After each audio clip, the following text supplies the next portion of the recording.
Welcome to the 34th episode of Regulate Tech with me, Niklas Berl Lumblad, and with me, Richard Allen. So, Richard, we're going to discuss different ways of enjoying yourself today. We're going to talk about chocolate and cigarettes, and how generally people should approach issues of not just enjoyment, I suppose, but issues of temptation and issues of regulation and issues of health. So, you posed this question. I think it's a really good one. Is social media chocolate or cigarettes? Explain to me how you're thinking about that question.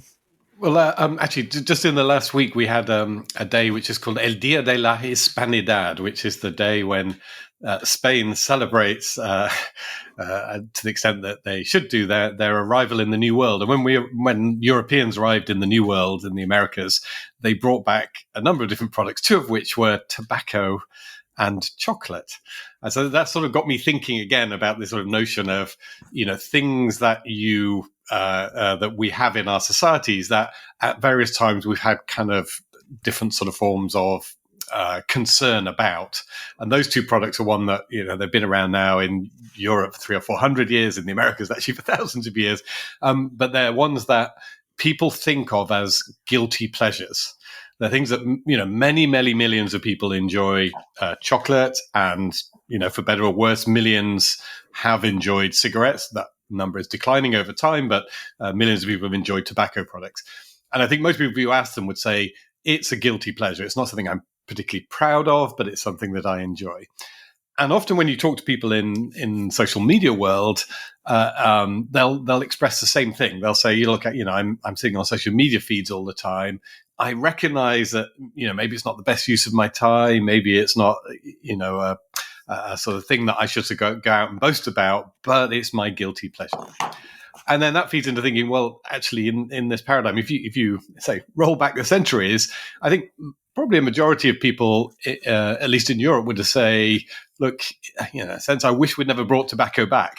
That's something that actually we would quite like to regulate out of existence. So when we regulate tobacco, it's because we actually want to get consumption down to zero, as close to zero as we can, even if we're not going to outlaw it.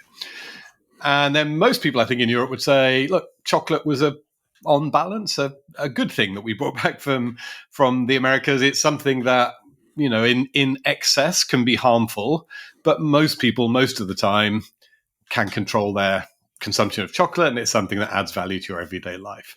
So two very different paradigms between a product that you kind of think is inherently harmful, is inherently harmful, tobacco. It can never be healthy. And a product which can be healthy as long as it's not consumed in excess, chocolate. And so which one you think of as social media fitting into will very much affect the way in which you think about regulating the services. So let's flesh those two models out then. If you want to argue strongly, and we should always sort of approach this in the way that DC Dennett recommends it, right? It makes the strongest possible argument that your opponent or the person you're arguing with would make. So let's make the strongest possible argument for social media being tobacco and being cigarettes. Where do we start? What sort of because you have to then paint the picture of social media as something that lacks any positive externalities. That's right. So, and I think there are a number of people doing that now, and you kind of hear this thing repeated, it's social media's tobacco moment. I think, I'm not sympathetic to that argument, so I'll just be sort of upfront. But I think when you're making it, you're essentially saying, look, I think you have to sort of bring the traditional media into it. A world in which people get their information from traditional media, edited media, that is controlled by some sort of editorializing entity, and in which your social life is based on physical interaction and, let's go to status quo before social media, that you phoned people up or you wrote them letters, or I guess maybe we'll extend that to emails, as a sort of modern form of letter writing. So I think you're arguing then that a world in which information comes from these editorialized sources is not shared, so widely on a peer-to-peer basis. It's not about me sort of putting out my views on COVID or vaccines or whatever. It's me consuming views of COVID and vaccines that have come from an editorialized source. And a world in which my social interactions, I say, are predicated on the fact that either I'm having physical contact or I've got some kind of more letter-like communication method going on between me and other people, that is a better world. And so let's get rid of the social media and go back to that world. I think that's the sort of assumption.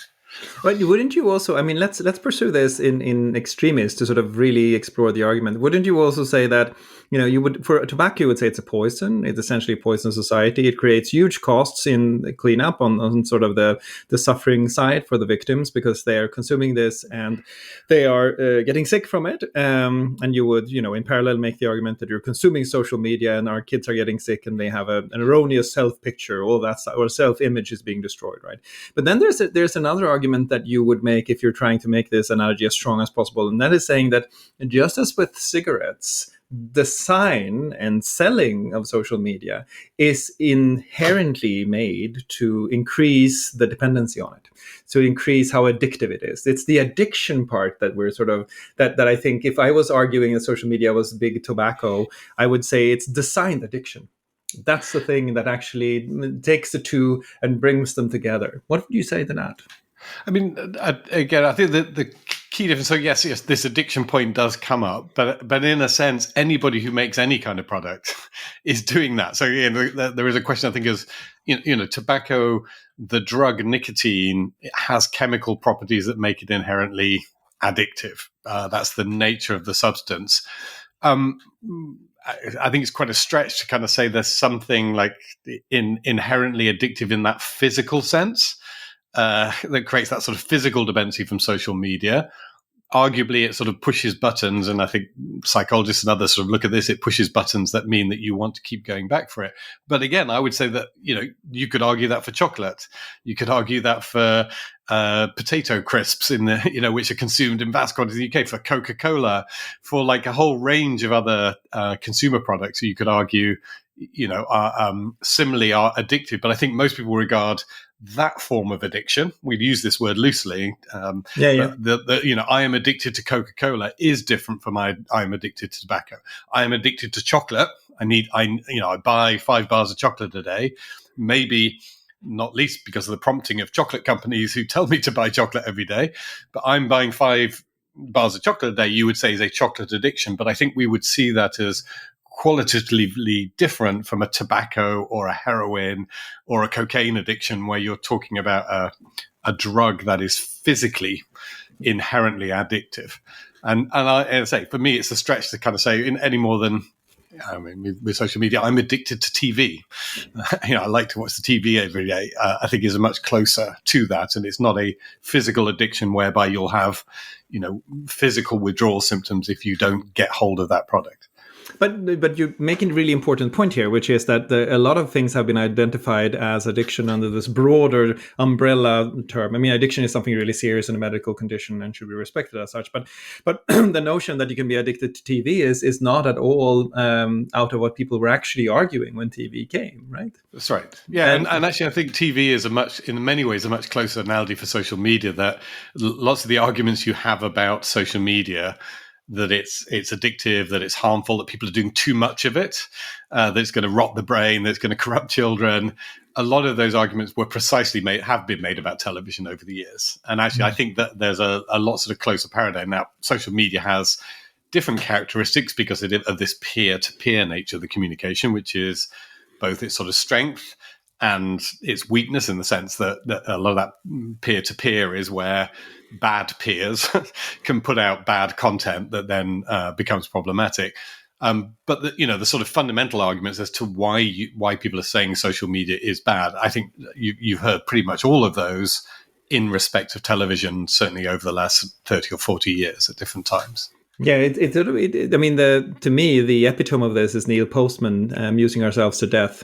This notion that we're sort of slowly being converted into something far worse than couch potatoes. We're losing touch with our democratic institutions, etc. So all of that has been said before, but of TV. And before that, people were worried if their kids read too much over the summer and they weren't out playing in the sunlight. So there's always like this, and it's fundamental, to be fair, to the human condition, that if you do too much of something, it will put you out of kilter, and at that point you will be harmed by your monomania, if you will. So there's something general there. Going back to the argument that social media is tobacco, that it's designed addiction, though, just to sort of get this chemical point out of the way. It's right that nicotine is a very powerful alkaloid that creates a deeply addictive pattern. But some people would argue that dopamine works the same for social media. Yes.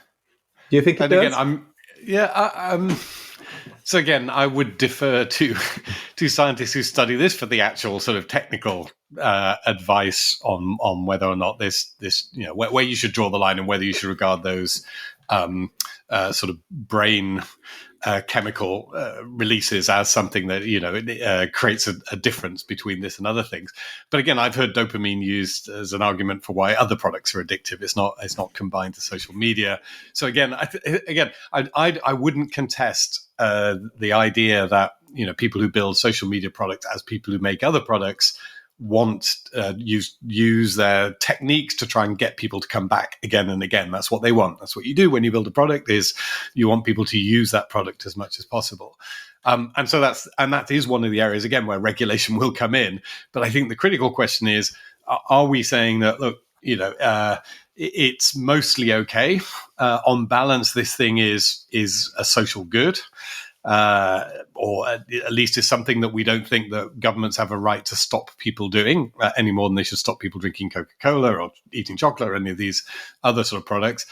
And therefore, what we're doing is we're just going to put some guardrails around, which actually they do with these other products, like products that contain sugar. You'll put guardrails around in terms of labeling and advertising at certain times of day and advertising to certain groups of people. So are we in that bucket, or are we in this bucket to say, well, I think with tobacco, and that's what's interesting, if you are in that place where you say this thing is inherently addictive and always harmful, and maybe that's the difference. Yes. I can be addicted to social media because I'm addicted to going on there trying to encourage people in my street to look after the older people during the COVID lockdowns. That literally, some people are very, very heavy social media users. That's what they were doing. Now, that I think is different. Arguably, the hit of going back and seeing who's in your group and who's responded to your messages is a form of addictive type behavior. But the thing you're doing is not inherently harmful. Whereas the addiction with nicotine or with these other typically sort of illegal, harmful drugs, you're being pulled back to do something. Every cigarette you smoke is causing you harm. There's never a good cigarette that does you good. So maybe that's a critical difference between the two. It's addiction plus harm versus addiction and sometimes harm, but generally not harm. That I think makes a difference. And if we want to move away from the addiction word, because it becomes very, I think it's a controversial. Well, you could talk about habits. Yeah, right? You could say it's a habit and it's harmful habits, because habits are, we're always trying to instill habits in people. Habit of reading, or you could argue, if you wanted to, that anyone who sells you sports shoes is trying to create a habit with you with greater or lesser success, and it's completely fueled by endorphins. By the way, when you have a good run and you come back and you feel on a high, there's a chemical right there that can hook you forever if you're not careful. But I thought you were going to say that the habit of buying more and more expensive sports shoes, not the habit of running. I think you're in the minority there, Nicholas, of the ones who see it as a pathway to running as opposed to a pathway to high fashion and admiring looks. Yes, exactly right. I'm afraid I've probably overstated my running, but I think that that makes it really interesting, because what we're then talking about is harmful habits, and which harmful habits should we regulate.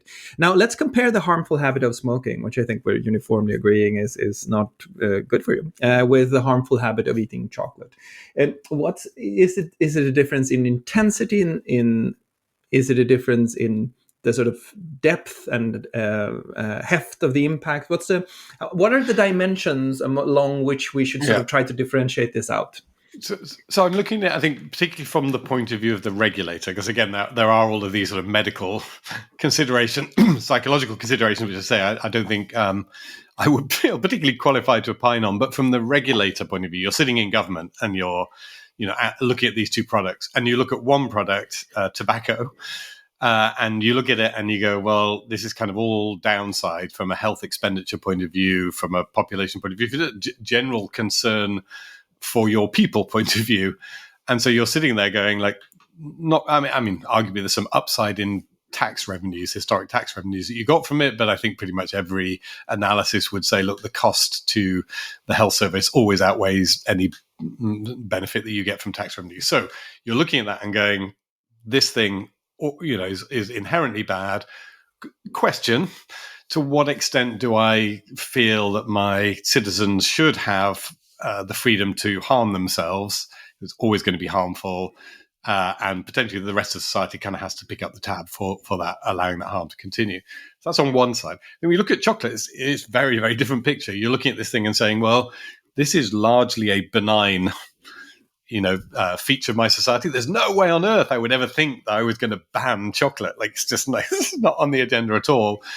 But what I am seeing is that maybe I have an obesity crisis in the country, and that's causing some cost to the health service, and again, harm to my citizens who I care about. And so I'm looking at it and saying, look, is there an intervention I can make that keeps this thing in balance to try and maximize the good, which is clearly there. People enjoy it. Actually, it's part of my food economy in my country. There's a lot of jobs that depend on it, and so on and so forth.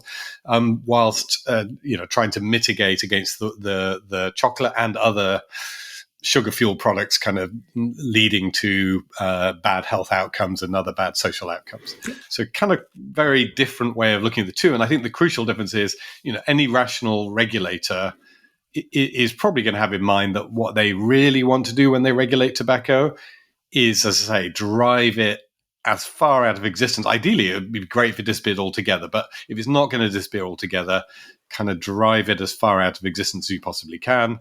Chocolate, you're kind of happy for it to still feature quite large. You're not trying to, minimize it. You're trying to just deal with a little bit of abuse at the edges. And but there's another interesting dimension here too, which is if you sort of leave chocolate aside and you go for sugary drinks instead.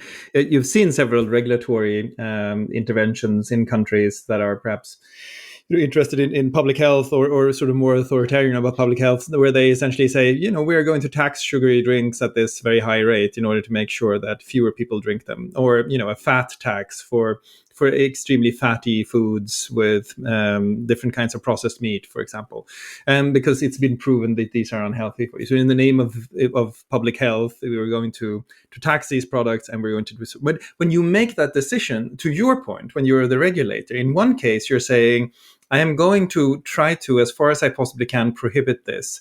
But in the chocolate case, or even in the sugary drink case, where you're trying just to, you're satisfied as a regulator with a nudge. You're saying, I'm just going to nudge you in the right way. Yeah. But when it comes to the tobacco case, you want the ban. So between the ban and the nudge, there is something really interesting going on in terms of what the regulator is thinking about your agency as a citizen. Yeah. So walk us through that. How should we think about the agency here? I mean, a really good way to sort of visualize the difference, genuine way, literally visualize the difference is if you look at what Europe has now done with cigarettes. If you buy a packet of cigarettes, which is not to be recommended, don't, this is not advice, but if one were to buy a packet of cigarettes, you would see today that it's in a mud green packet with no branding on it, and massive great photos of like horrible things happening to the human body and great big warnings saying this product's going to kill you. And that's evolved over the years as layers of regulation come on, bit by bit, that's happened. I don't know about other European countries, but in the UK, the cigarettes have to be kept behind a closed cupboard door in the shop. They can't be on open display. They can't be advertised. And the whole idea is to create this really unattractive product that you sort of guiltily have to go and ask for, and is a real load of hassle to get. Look at that. So that's visually what it looks like when the regulators decided they want to drive something out of existence. That's the as close to a ban as you can get treatment. The nudge treatment, on the other hand, is you go into a shop and the chocolate bars are all out on display, and they've all got bright coloured packaging, and they're allowed. You see adverts for chocolate on TV and all around the place. They're still allowed to advertise themselves. But what you may see now, for example, is nutritional labeling on the packet, which will kind of have a thing that'll be red saying this has got too much fat or sugar for you. But it's not. It's there, and there's arguments about how prominent it should be, but it's there and reasonably subtle. And actually, many of those schemes are administered by the industry. There will be debates about, and again, different countries about whether those products should be allowed to be for example, kept by the till in the supermarket, or whether you're going to have a regulation, a self-regulatory or other method that says, look, we don't want them in the places where people just grab them and throw them in the basket. And so there's debates around placement in the supermarket. There may be restrictions on when you can advertise them, that you can't advertise them, for example, at times when lots of children are watching them. And again, in some countries, you may get some labeling on the ads. But a very different treatment. The product is a normal product, like soap powder or anything else. It's prominent, it uses branding, it makes itself attractive with some stuff around the edges, versus a product which is now, as I say, hidden and made to look, foul and unpleasant and unwelcoming, and not allowed to advertise itself. And really, as I say, all the signals are, we hope this thing will die. So we have two harmful habits in a sense, because chocolate can be good for you in certain doses. I'm sure it produces serotonin and things like that. And, you could have a small concentration effect from consuming nicotine that could help you work on something. And so they're like on the edges. But let's assume, just for the sake of argument, that these are two harmful habits. And we have said that the agency will play a role in whether or not the regulator decides to do something here. And for chocolate, we're left with our agency, possibly with a little bit of a nudge in terms of a nutritional label. For cigarettes, it's an outright ban. How much of that is dependent on the notion that let's sort of dig into the harm. This is your area of expertise. Harms. It's sort of the harm thing. So the cigarettes have several different kinds of harms that are interesting. They have a deep economic harm to society, but one harm that we haven't discussed that's kind of interesting in the analogy is passive smoking. So if you smoke, people around you will have adverse health effects. As far as I know, there's no such thing as passive chocolate eating. No. And again, so you can eat chocolate in public. But again, interesting, the regulation has increasingly, it happened actually quite quickly from very, very lax. I was actually, when I first went into the House of Commons, which was the UK's parliament, quite a while ago, but not that long ago, less than 25 years ago, one of the first measures that had to be debated on a committee I chaired was whether or not to ban smoking in the library of the House of Commons. So members of Parliament were still smoking literally in the library, which now we'd look at and say is disgusting. And when I was young, you smoked upstairs on the bus, but not downstairs. The best one was left-hand side of the cinema, not the right-hand side. Like in a cinema, that it was fine that you had a smoking and non-smoking area. So all of this craziness.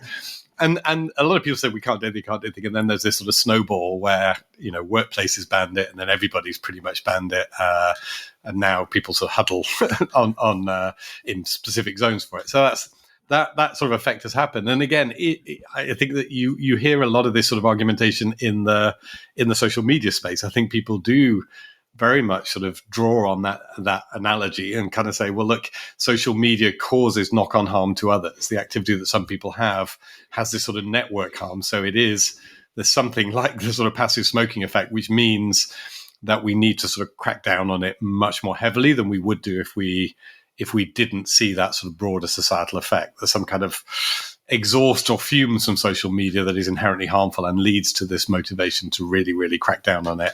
And banning social media in social spaces is kind of an interesting concept, but there's some sort of notion that it needs to be, there needs to be sort of walls around it, and you need to have barriers that make it harder for people to get into social media spaces. That's at the heart of some of the regulatory proposals. And social media is another interesting aspect of the harm here, is that we talk a lot about the consumption of social media and the consumption of cigarettes and chocolate. But for social media, there's also a very strong production side. I mean, as has been recognized again and again in research, Yochai Benkler writes about this, right? It's a peer production system where a lot of people can produce as well as consume. How does that factor into the analogy? Because obviously we wouldn't... There's this rather strict regulation of foodstuffs and of cigarette production, etc. So the production consumer dimension in this particular harm, how should you think about that? So actually, I mean, you put your finger, I think, on a really critical point for the regulatory debate generally, that it is very, very heavily skewed in favor of consumption. The harms that we often focus on are somebody has gone online and seen bad stuff in their feed. And it's much less focused on production. And I think there are two aspects to production that are unexplored, that need a lot more explanation. So one is how the law generally should apply to people who produce. And so you can look at things like privacy law. I mean, the classic one being, when I post photos of my friends online on social media, I don't typically go and get a written consent from each of them before I post a photo. And in most cases, that's not going to be an issue. But in some cases, it might be. And technically, if you look at the law, I'm probably breaking the data protection regulation. Like every time I post photos of my friends, I'm a producer. I'm liable for that content. I haven't necessarily secured the consents I need to do. So I think is that there is a gap between what the law says and the individual producer of content who may be crossing all kinds of lines without even potentially knowing about it. That's one piece of the production side. The other piece is, look, as we potentially make access to social media more restrictive through some of the regulatory measures, or put more burdens on people, for example, if they do want to produce and share content, it's going to have quite a dramatic effect on freedom of expression. I mean, there's no doubt at all. Like the moment it's not entirely free, but a relatively open environment in which ordinary people can just sign up to social media services and start producing stuff. We created our podcast. We go out there, we sign up, we put the podcast up there, and off we go. Without really many barriers in the way. We're not having to produce our identity documents or this or that in order to do that. And so again, I think the production side or the production by ordinary people side is potentially undervalued. And one of the risks I think we have is that we're going to bring in place regulatory frameworks that say, look, let's up the ante. Let's make it harder to be a producer, more hoops to jump through because we're worried about the minority of people who produce bad content. And then we find that there's actually quite a lot of pushback from ordinary citizens who go, hang on a minute, I just want to go online and share some photos of my friends. And now I'm going to have to do all of this, and I don't feel that's appropriate. So I think there's something there. Again, taking us away from our analogies, but I think this is why it's kind of interesting. It leads us into thinking about the regulation of technology and how it can be the same or different from other forms of regulation. And I think with social media in particular, the regulation of the ordinary citizen as producer is perhaps the area that's not received the attention it deserves, given how important this is for freedom of expression. And I think this is a huge difference. I mean, this is a part where the analogy doesn't really apply, because if you regulate social media, you naturally regulate both sides, producer and consumer, in some ways. And you can concentrate on one or the other. But if you want to ban the consumption of cigarettes, you are, of course, regulating the production of cigarettes. But sort of the major effect of that ban is going to be on the consumption side. So I'm interested in further exploring because the other thing, of course, is that we have if we say that social media is a harmful habit, as our hypothesis stated, that harm has to be weighed against the benefits of the habit, right? So that's right. Why? I guess that the question I would have is, why don't we discuss the upside of social media when there's so many good things happening? And what's happening there?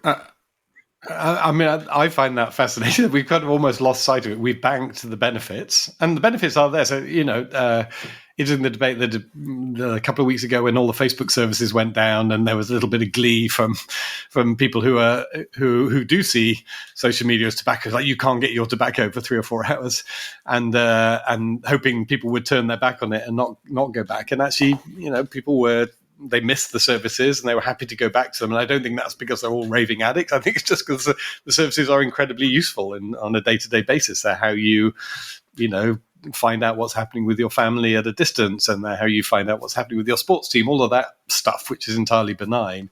But yeah, it's like we've banked it and lost sight of that.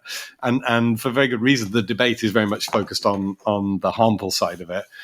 And then there is a risk that you over-regulate because of that. I mean, another area that I think is an instructive example would be, again, a favorite we keep coming back to, the famous e-privacy directive, which regulates cookies in the European Union. And I think that's based on the notion that cookies are tobacco. Cookies are all bad. And the regulation, didn't ban cookies. But I think the intent of the people who framed that regulation was absolutely to make it as difficult as possible and try and, their goal, their ideal outcome would be it would get so difficult to use cookies, particularly for advertising purposes, that was their main target, that people would just stop doing it. And so a bit like, the plain packaging and all of the obstacles, the intent was to put so many obstacles in the way of people using cookies for advertising that they would give up. And that battle is still ongoing. There's court cases ongoing. So, again, prime example. And again, in that debate, all the focus is on the harm, and there is some potential harm that people are using cookies to collect personal data and then abusing it, using it in ways which would be harmful to the individual. But then we lost sight of all the positive uses of cookies, and people in the industry were left saying, "But hang on a minute, cookies do all of these kind of useful things. They help the internet run. They make it so that when you go on a website, it's sort of friction free. All of this stuff." And again, that's sort of lost in the debate as everyone focused on the harm, and they went straight for that tobacco paradigm. And again, I think as we look at current legislation that's going on, there's the EU's Digital Services Act and the UK's Online Safety Bill. If they follow the tobacco paradigm, I think they're then going to end up with those cookie banner type measures, which essentially are trying to put up a lot of friction to try and stop online services from doing things that the framers of the legislation think are harmful. Yes. So it won't be nudge, it won't be ban, but it'll be, say, like with cigarettes right now, this very, very heavy duty set of measures that is aimed at strongly discouraging, ideally with a sort of outcome of driving something out of the sector. And in terms of cigarettes, there's this hope that people don't need to smoke; they haven't always smoked, etc., etc. With sugar, it's a little bit harder. But there's something that we discussed before that's kind of interesting with cigarettes. You mentioned people huddling in smoking boxes, and there are these horrible little plastic boxes in airports where I can't understand how people go into those and smoke. I don't think you even need to bring a cigarette, to be honest. You should go in and inhale twice, and you've probably got nicotine for a lifetime. But there's an interesting displacement effect on behaviors, which leads me to another question that I think is interesting in the comparison between chocolate and cigarette, and that is the normative pressures on people. So normative pressures on cigarettes are quite uniform. People are they're tutuing you if you're smoking, and they will furrow their brow and look at you seriously if you're firing up a cigarette somewhere. There's like a normative alignment with the law that I think enables the ban. But if someone has chocolate in public, that's not happening. There's a little bit of we tend to discriminate against people who are obese in a way that's I think deeply unfortunate and obviously not allowed. But there is not as much normative pressure there. What's the interplay between normative pressure across these habits and legislation?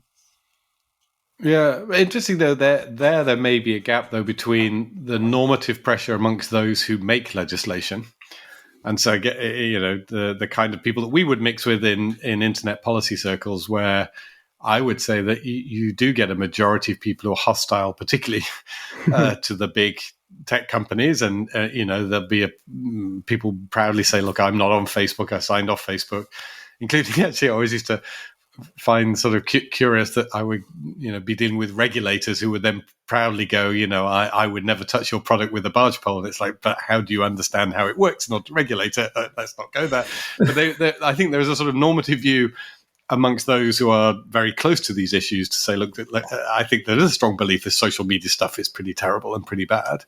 Obviously, the people who work at the tech companies are an exception, but they're a minority within that conversation. And that's quite different actually from societal normative view where you just look at the numbers and everybody's using the services. So there's potentially going to be a point of tension between those who are framing the legislation who will feel this is perfectly normal to ban this stuff, and those who are going to be, sorry, the mistake is actually they would see the people being affected as the tech companies. So the debate is sort of seen too narrowly as one between regulators, politicians, policymakers, and tech companies. And we're missing the most important constituency, which are those millions and millions of ordinary people who use them.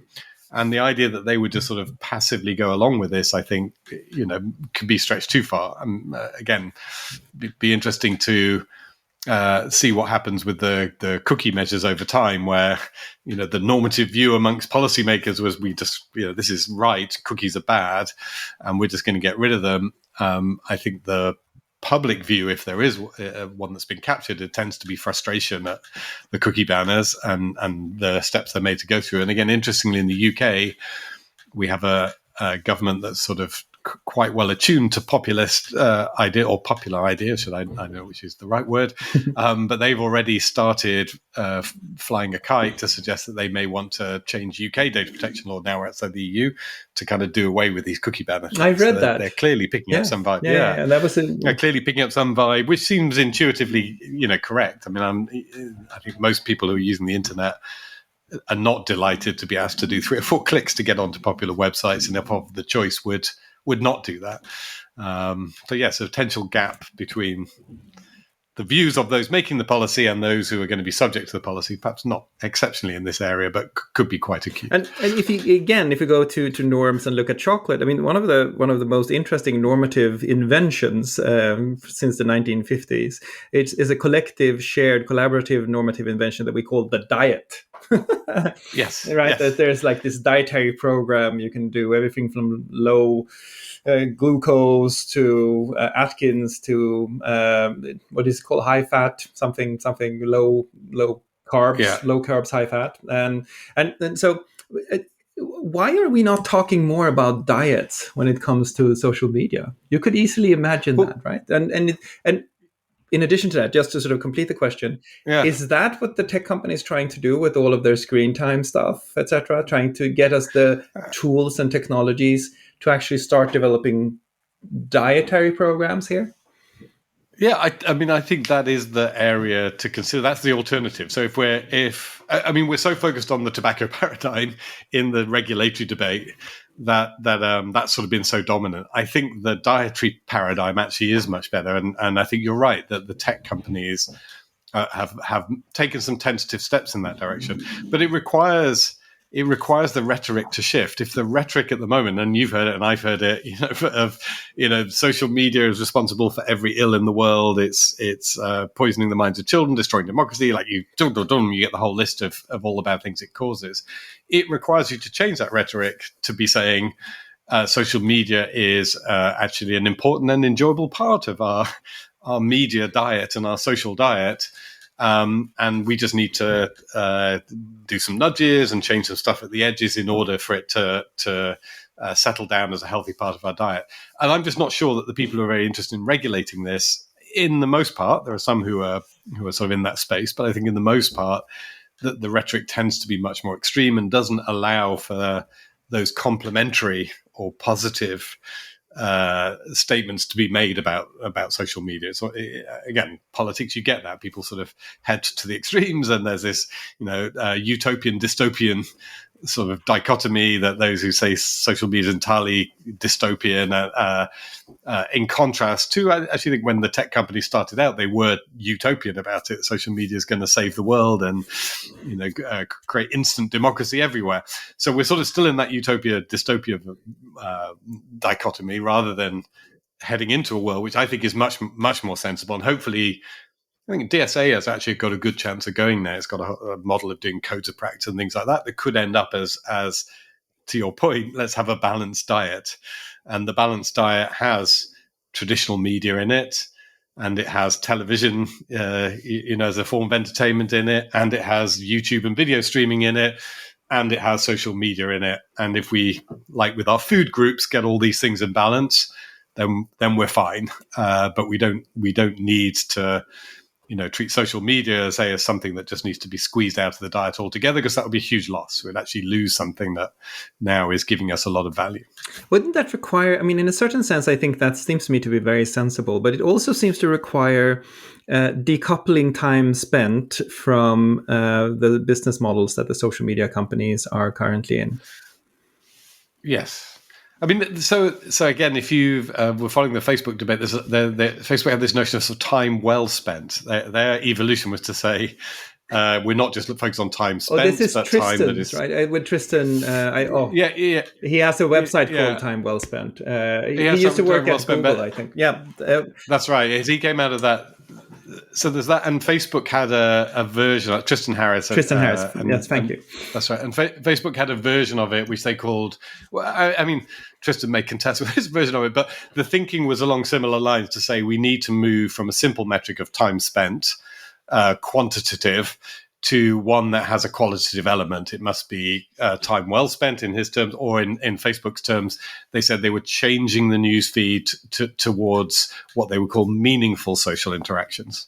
So the meaningful being important, it's that something that means something to you. Now, that's contentious actually in the news again now, because part of that shift was to say, look, what people seem to want, what our users seem to want, and what seems meaningful to them is more connection with their family and friends, more content shared by their family and friends than by, random, or not necessarily random, but professional organizations that they've connected with.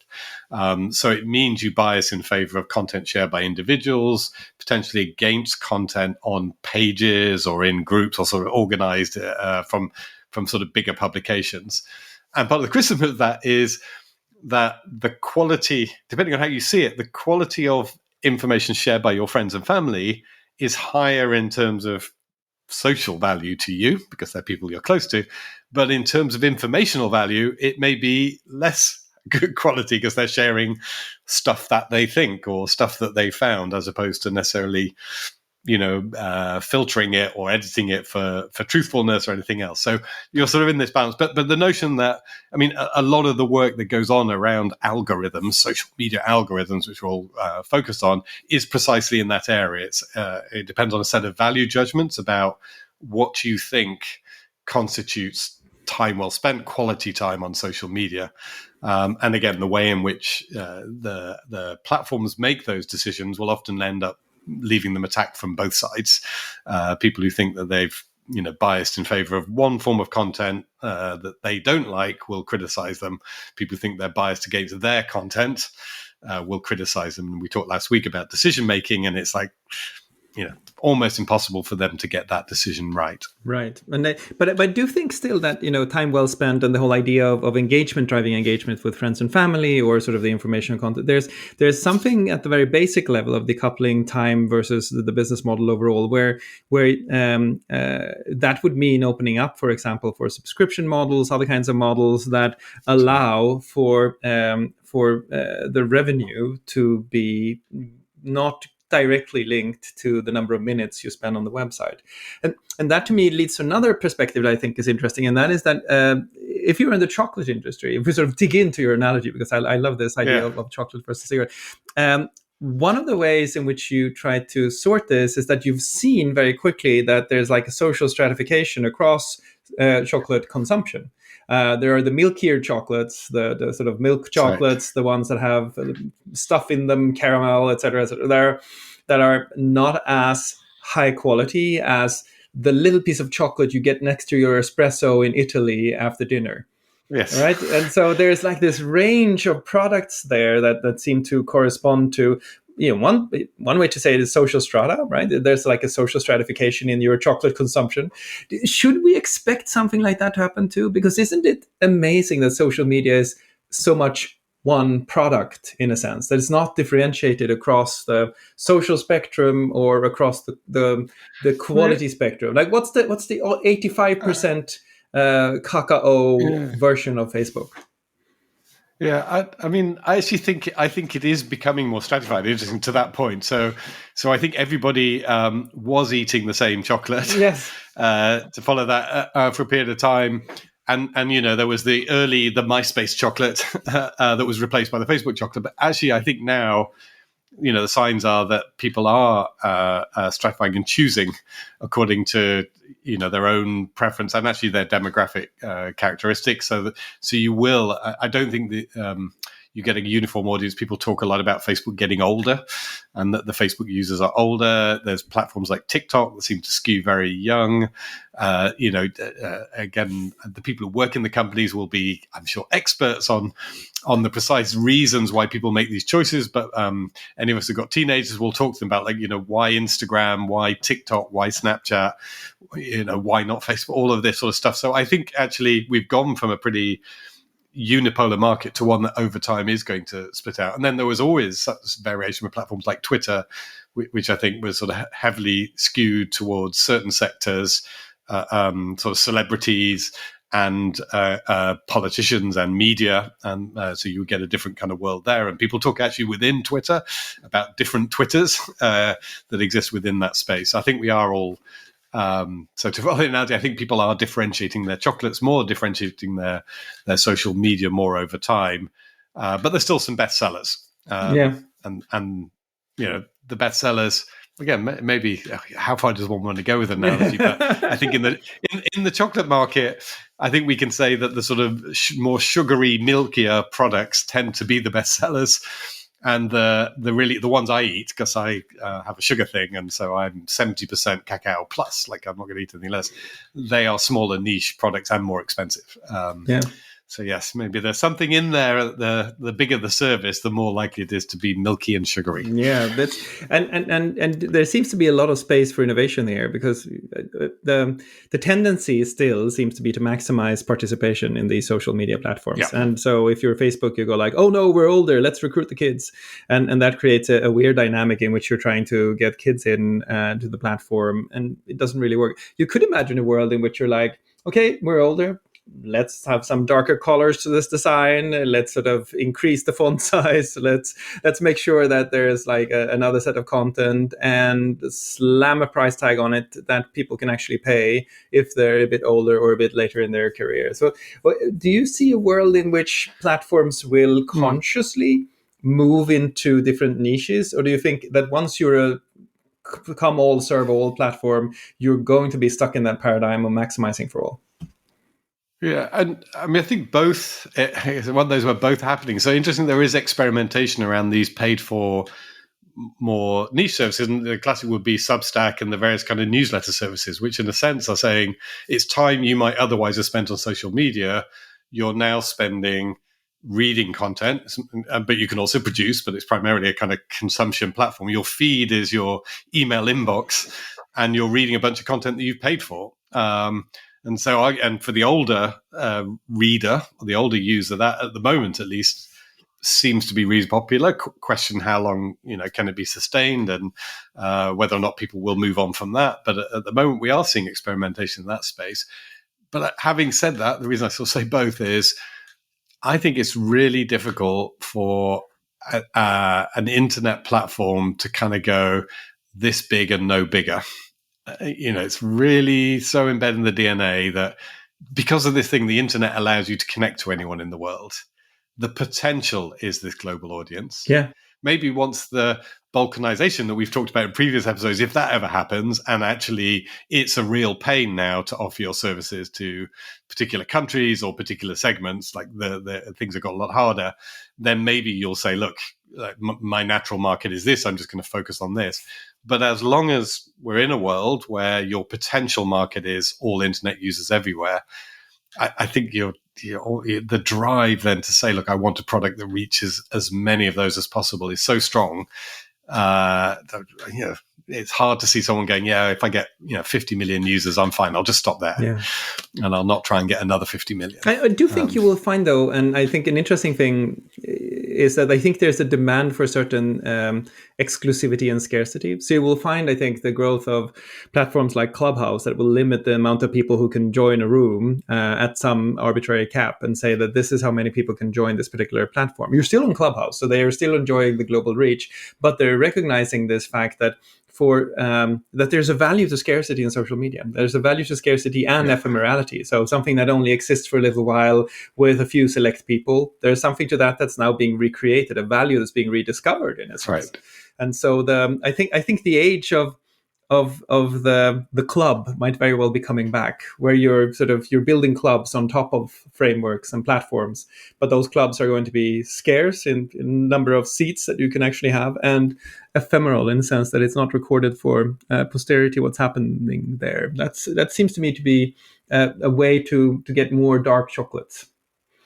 Yes, and I think it's actually echoed in real life. It's interesting. We look at internet trends, but internet trends are driven by people, and people express themselves also in the streets and buildings around them. And certainly, as a Londoner, the growth of the private club. If the classic big social media platform was the big noisy pub that you just walk in, anyone walks in, and is a big sort of noisy environment, I've certainly seen a shift in London towards more select, for better or worse. There seems to be a reasonable fashion for people to rebuild clubs, and it would be a surprise if those real life trends weren't also echoed on the internet. But again, we have to be really clear that they're expensive and exclusive. That's the thing, right? And so it does introduce a whole other set of questions about equity. And again, the criticism will maybe have another episode where we talk about the advertising model and how all that works. But whatever the criticism of it, look at the bare bones, and you would have to say that consumer goods companies and car manufacturing people have basically been paying to provide the infrastructure so that hundreds of millions of poor people around the world can access social media. Like, that's the reality of it. It's cross-subsidized by big companies spending on advertising. And take that away and make it more exclusive, and you have lost something. Yeah. And again, people may say yippee, but there's definitely a loss there. If you close all of the pubs that anyone can just walk in and you're only left with the clubs, then there's a social equity issue. But that's an important issue, right? We should expect segmentation to follow polarization, because polarization sort of splits a society apart. And essentially what we're doing, you could argue, if you wanted to be harsh about it, that the social media legislation that's coming now is actually accelerating that trend, which means that more platforms will be looking at how to build smaller, more easily moderated subsets on their larger platform, where things go on that they can feel responsible for and take liability for. But this in turn will mean that polarization then moves into its next natural step, which is fragmentation. And you have got a fragmentation of society on top of a polarization. And as you say, it's not just an equity issue. That's actually a question of how our democracy works, because it's dependent on institutions that everyone adheres to and believes in. And it's hard to do that when you get increasing fragmentation on top of polarization. So maybe what we should be wishing for is social media platforms that include all and can put the brakes on the fragmentation that we should expect in the next 5 to 10 years. Yeah, I think this one is a really difficult one, because you're right. As the legislation comes in, if it raises the barriers, makes it difficult, you have to restrict who can produce content on the service. You have excess liability or extra liability for what happens on the service. Your ability to use the advertising model has been sort of severely downgraded. Then there is a risk that business will follow the law and will end up creating more niche services for individual groups of people. Now, I will put out something which is probably highly contentious, but I think is worth thinking about. People complain and say, well, the problem is on these big internet platforms, these politicians, push out lots of content to people, and they complain about it being hyper targeted, and there's something in there. But essentially, politicians are using the big platforms to get their message out. And the reason I think people are upset is when a politician they don't like does that. But for every sort of populist leader, there's somebody who is a small party with perfectly good kind of intentions that's coming up from the outside and trying to break in to a political system and try and change it for the better, maybe an anti-corruption candidate or whatever it is, they're trying to sort of come up through the ranks. And the big open platforms allow them to do that. They can get in there for the perhaps the first time. A really small political organization can get out there and build support. Once we've all broken up, if we do end up breaking up into little clubs and end up restricting everything, and you've got to have like a huge fund of potential sort of liability costs available or insurance for that before you can go onto those services, then it is going to limit the opportunities for some of those smaller forces coming into the world. So it's difficult, because it's it's the other side of a coin that many people are upset about, which is political parties sort of appearing to be manipulating people through these large platforms. But at the same time, think about it from the upstart political party's point of view. How else are you able to get out there, particularly if less democratic forces control the media in your country, if you're squeezed out of everywhere else? How else do you get out there and get your message out and build support for your cause? So that may be the price we end up paying, if we get the regulation. It's a really interesting point. And I think it's sort of, I saw some research suggesting that new entrants in the political market actually use social media more, and it underpins their effort. And I think it leads to another conclusion on top of what you said, or sort of more of a generalization, which is that one of the things that is horrendously underestimated or undervalued with social media generally is discoverability, the discoverability mechanisms built into them.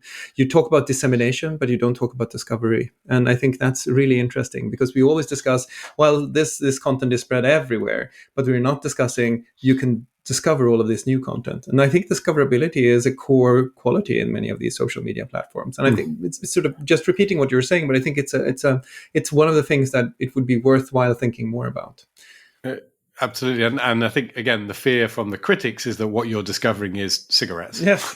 Because they're focused on the bad content that is discovered through social media, which is there. I may be getting bombarded with anti-vax content, cigarettes, the social media equivalent of that, but not focusing on the chocolate that you may be getting, which is perfectly good stuff that you're going to consume, and is actually going to be very good for you in the sense of both enjoyable and potentially nutritionally good for you, that you can get through social media at the same time. Right. And I think, so to end on a happy note, and on a more speculative note, one of the things that it made me think when you talked about chocolate and cigarettes is that it should be increasingly the case that we see people in their New Year's resolutions talking about their social media use.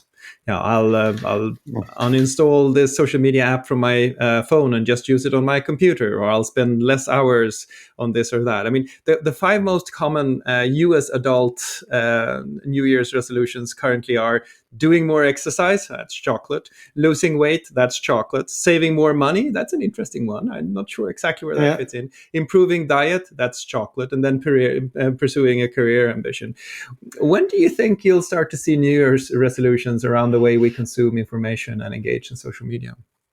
If ever. I mean, I think people have, I actually think they've done, there again, they draw on another analogy. It tends to be the alcohol analogy, doesn't it? It's the dry week or the dry month. I'm going to have a social media free week or social media free month.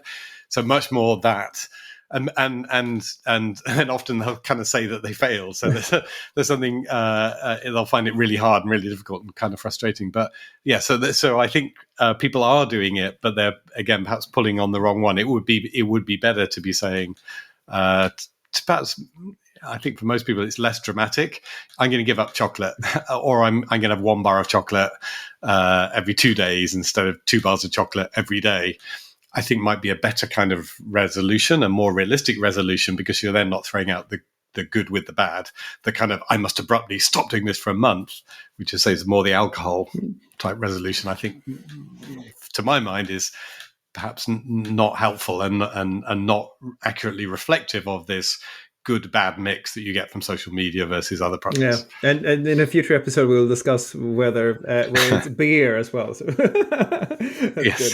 Well, thank you for this. I think on that note, we should conclude. This podcast episode can be found on your website, which is www.regulate.tech, and I think on this episode we should thank loyal listeners, because I think this week we're confident we're going to hit 5,000 downloads. We are, which is amazing. Thank you very much. Yeah. So sitting through 5,000 hours of, not every individual, but 5,000 hours of listening, we hope has taken place and given people some pleasure and value as well for their daily lives. This is certainly time well spent. There you go. Thank you so much. And let's connect in the next episode.